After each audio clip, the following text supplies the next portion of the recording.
Oke, kembali lagi ya di channel Veres Farm ya teman-teman ya. Ini ya,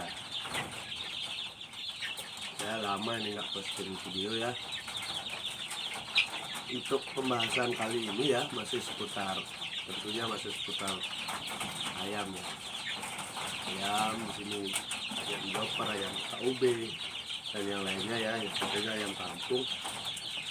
Jadi saya itu namanya ya, di sini mau berbagi tips yaitu untuk lanjutan ayam usia 1 bulan ke atas, yaitu selepas masa brooding itu ya. Jadi gimana itu cara manajemen ayam itu ya, dari 1 bulan hingga panen itu ya, usia 1 bulan hingga panen. Oke, yang pertama yaitu tentunya hindari ayam itu stres ya. Tuh, karena ayam itu makin besar, makin otomatis populasinya semakin padat ya, karena dia semakin membesar. Itu apalagi di cuaca panas ya, musim panas. Terus hindari untuk pembersihan kotoran dan lain-lain ya, pergantian air minum itu hindari di saat cuaca panas ya. Saya sarankan pagi hari atau sore hari atau bisa malam hari juga bagus ya, lebih bagus lagi, karena untuk menghindari ayam itu stres ya, head stress karena cuaca panas ya. Itu yang pertama, menghindari stres, karena kita melihat ayam itu mempunyai suhu tubuh sendiri ya soalnya ya. Jadi dia itu suhu tubuhnya itu kalau nggak salah sekitar 40 derajat ya, menurut pengalaman saya. Terus ayam itu juga dia itu sangat rentan sekali terhadap perubahan-perubahan dan apalagi suara atau gerakan-gerakan yang mendadak ya, kayak gitu.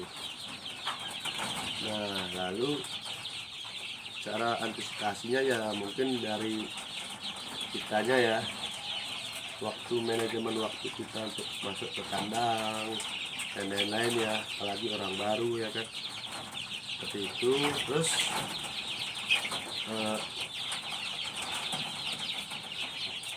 sama juga ayam itu kalau udah besar itu amoniak ya, itu intinya kita kandangnya itu harus rajin dibersihkan ya, sama sanitasi pakai desinfektan ya, minimal sekali ya, seminggu 2 kali ya kita semprot. Nah, lalu untuk pemberian porsi pakan ya, di sini saya menggunakan 5-11 ya, berapa dari carun ya, carun popang dari CPI. Terus untuk masa pre-starternya atau masa brooding kan pre-starter, kalau ini starter kan ya. Nah, karena saya menggunakan BH1 ya, dari Wonokoyo ya. Saya ambil saja tergantung apa yang ada di tempat teman-teman ya. Bisa, yang penting kandungannya kalau masa brooding itu kandungan proteinnya 23%.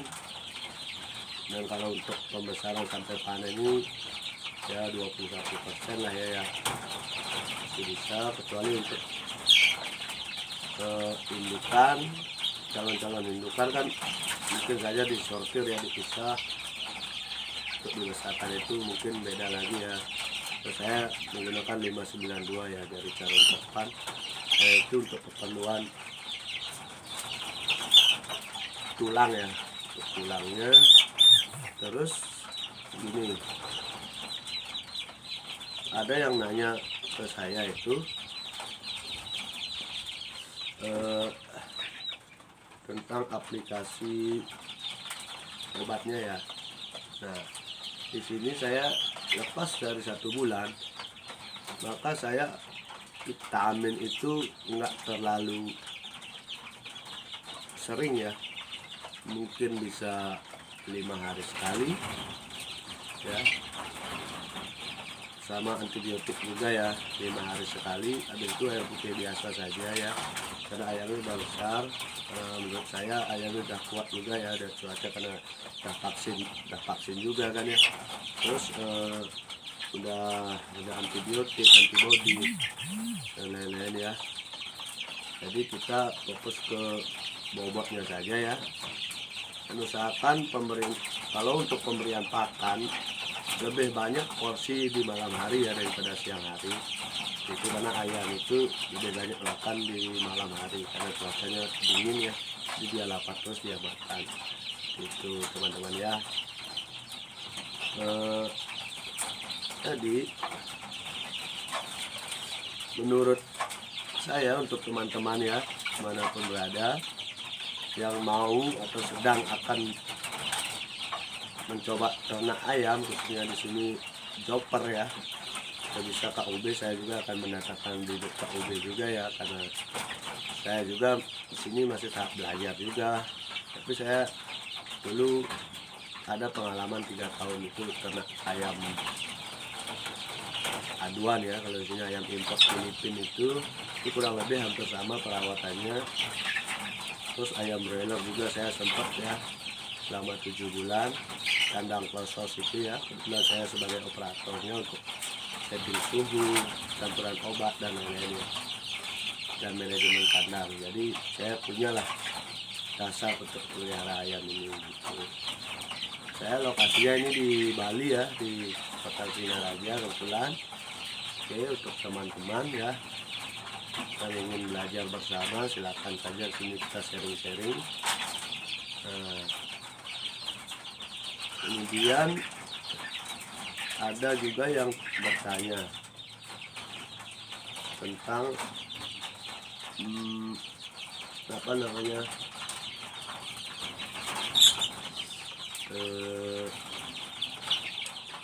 tentang untung rugi ya. Nah, di dalam bisnis sudah pasti ya, karena ini udah namanya bisnis ya, usaha, walaupun kapasitasnya kecil ya, kita harus tetap ada hitung-hitungannya. Kalau untuk ayam ya, kalau kita sesuai standarnya melihara itu 2 bulan, paling lama itu 2 bulan setengah, itu udah 1 kilo lebih ya untuk bobotnya ya. Itu tergantung juga dari bibit ayamnya dan jenis ayamnya juga. Kalau ayam kampung yang biasa yang di kampung ya, itu namanya yang di kampung-kampung itu menurut saya kurang ya, karena genetiknya itu tidak ada genetik ayam yang tetap besar gitu, walaupun perawatannya sama, pakan juga sama kan, kita jadikan satu kandang juga tetap ya itu. Jadi teman-teman, untuk masalah untung ruginya kita kembali lagi ya, kalau untung pasti untung itu. Untung dalam artian di sini ya, saya itu untung dalam artian ayam itu yaitu